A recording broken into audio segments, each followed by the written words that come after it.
All right, hello there, welcome back to another wee bit different video. Today's video, we have an interesting one in our hands. Cavaliers versus Pacers. Now, typically what I'd like to do is my second round predictions, but considering the first round is still well underway, why not? Why not add, a matchup build-up video where we talk about the advantages of certain teams and the disadvantage for certain teams, and in this case, it's the Pacers and Cavs. So let's get straight into it. Looking at the Cavaliers, my biggest thing I'm excited for them is a chance to prove themselves, right? You talk about a team who has had zero success with this roster until this season. When I say zero success, I mean last year losing to the Magic in the first round, I believe. Okay, I lied. The Cavs beat the Magic 4-3 in a Game 7 series. Then the Cavs got their ass beat by the Celtics pretty convincingly. Like, damn, just looking at these games. Anyway, the point is they have a chance to prove themselves because they, again, beating the Magic in a Game 7 series, then getting your ass handed to you by Boston. Obviously, you're looking to prove yourself. First seed, people have their doubts. What I would say plays to an advantage to this Cavs team as opposed to this Pacers team. I mean, we can just quickly glance over the roster, but it's rebounding. Jared Allen, Evan Mobley are going to be huge, and I mean huge factors. The Twin Towers. You can look at Darius Garland, Donovan Mitchell, DeAndre Hunter, Max Strus, Ty Jerome. But I think a key factor is maintaining that rebound advantage against the Pacers because the Pacers aren't a great rebounding team. But if you can just get that extra possession, you can really annoy your opponents by them not being able to grab any offensive rebounds, limiting their possession and you gaining extra possessions. That will go such a long way, and it'll really force the Pacers to be hitting their shots and applying pressure to them. Now, with that being said, we all have expectations for guys like Donovan Mitchell. Shoot, even Darius Garland at this point has expectations going into this. And they have the role players. Like I said, key guy in DeAndre Hunter, Max Strus, Ty Jerome. They have key role players. The question is, though, because I feel like they're going to win the rebound battle. There's no ifs, ands, or buts. The question is will the duo between Darius Garland and Donovan Mitchell step up? So Jared Allen's going to do what he does. Evan Mobley's going to do what he does, play great defense. But Donovan Mitchell and Darius need to cook. Whether it's the three-point shots, whether it's attacking the basket, one way or another, these guys got to have theirs. More specifically, Donovan Mitchell being the best player on this team, right? We know he had playoff experience with the Jazz, albeit not great, but still, playoff experience. It's up to Donovan Mitchell to really lead this team.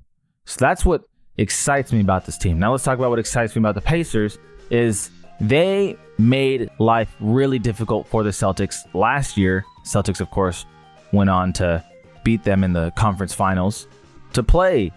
Who did the Celtics play? The Nuggets? Did they play? They played the Mavs. I'm tripping. Anyway, Pacers made life really hard, and that's because, again, they still made it to the conference finals. What's something that they do? They hit timely shots at an insane rate. When they need it most, those three-point shots just seem to fall time and time again. I mean, you look at the three-point field goal percentage this season, it's 9th. They don't shoot the most field goals. They're literally halfway. Less than, actually, because there's 30 teams. They're 16th NBA in three-point field goal attempts. For me, though, what is a huge advantage for the Pacers going into the series is their ball movement. I mean, assist, they're third in the league. Assist percentage, they're second. They move the ball. And, Tyrese Halliburton is a huge factor for this, right? But they just move the ball. They got guys kicking it out all the time, which is why you get those timely threes and those clutch moments. It's those kickouts. But ball movement for this team is going to be a pain in the ass for the Cavs. Reason being is Darius Garland, not a good defender at all. Donovan Mitchell is not what you want as, your best player to be a defender like, if that makes sense. I could have worded that better, but for a best player, you wanted to be a better defender. The reality is he's 6'2", 6'1", maybe 6'3" if he's listed as it, but really more so 6'2". Anyway, Donovan Mitchell and Darius Garland can get exposed, the reality is Pacers have to force the Cavs to do things that they're just not used to doing. Cavs don't have a lot of playoff experience. Pacers have the, best run between both of the teams in the last year. One team made the conference finals, one team didn't. One team actually looked really tough against the Celtics, even though Tyrese Halliburton went down. Had a hamstring injury, if I remember correctly. So that's the thing that you have to really remember is Pacers are the ones with the most success recently in the playoffs. Cavs are looking to improve themselves, albeit they looked phenomenal this season in the regular season. They looked great against the Heat, but the Heat, no disrespect, aren't good. They got swept, got humbled. Of course, they needed Jimmy Butler.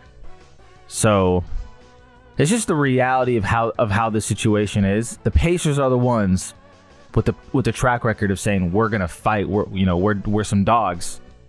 Cavaliers have everything to prove, which is odd because Pacers are the 4th seed. I've seen plenty of people say, "Oh, this series is gonna be a sweep.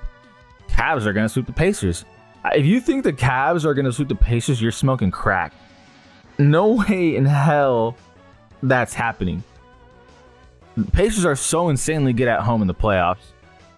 Have they even lost a home game in the playoffs? I don't even think they lost a single home game in the playoffs, by the way. Because they were the 4th seed. They won game 1 and 2. Lost game 3, won game 4. Okay, so Pacers are still insanely good. It's just and the thing is, the crazy thing is, I think they almost just lost, right? Because they were just home. And they almost lost, but they still find a freaking way to win at home. My point is, in all of this series is going to be close and competitive. The Cavaliers, still inexperienced in these moments, they're going to be making errors that you don't see super experienced teams make. They're going to be doing things that are like, what the fuck is that? Whether it's not making the right plays, whether it's just blatantly missing shots that they typically might make in the regular season. Pressure is a hell of a thing. And the reality is they're going to be feeling it. Now, I'm not saying the Pacers aren't going to feel it at times, but if you really look at it both ways, the Pacers have nothing to lose here. The expectation is they do lose. That is the expectation. That is how everyone's looking at it. The Pacers should lose the series. They're the underdogs. And they've been such good underdogs for a while now. They have nothing to lose, nothing to fear.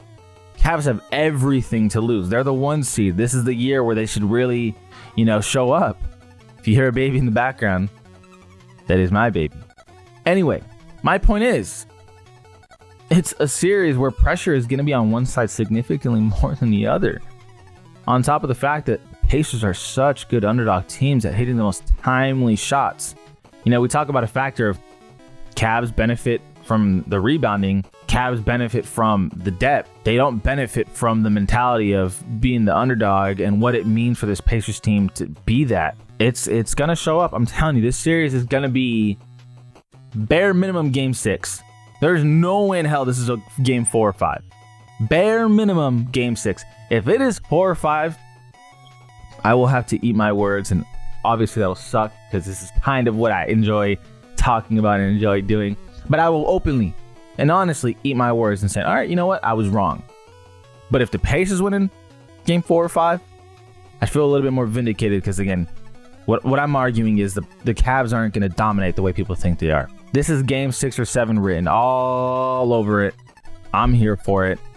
Let me know what you guys think. As always, I greatly appreciate you guys for watching. This is one of those videos where really just talk about the mental aspect of it. Talk about, what each team really does very well. Obviously, the Cavs are a great offensive juggernaut. Obviously, the Pacers are a great offensive juggernaut. 2 elephants in the room to bring those up. What are other key factors? Boils down to what each team is really good at differently than each other. And the ball movement for the Pacers is on another level. And the rebounding is going to be so crucial for the Cavs because limiting those possessions, gaining those extra possessions for themselves. It's going to be a phenomenal series. As always, I greatly appreciate you guys for watching. Feel free to like and subscribe because a long way to help with the channel. This is Ollie Been Different. All we've been different.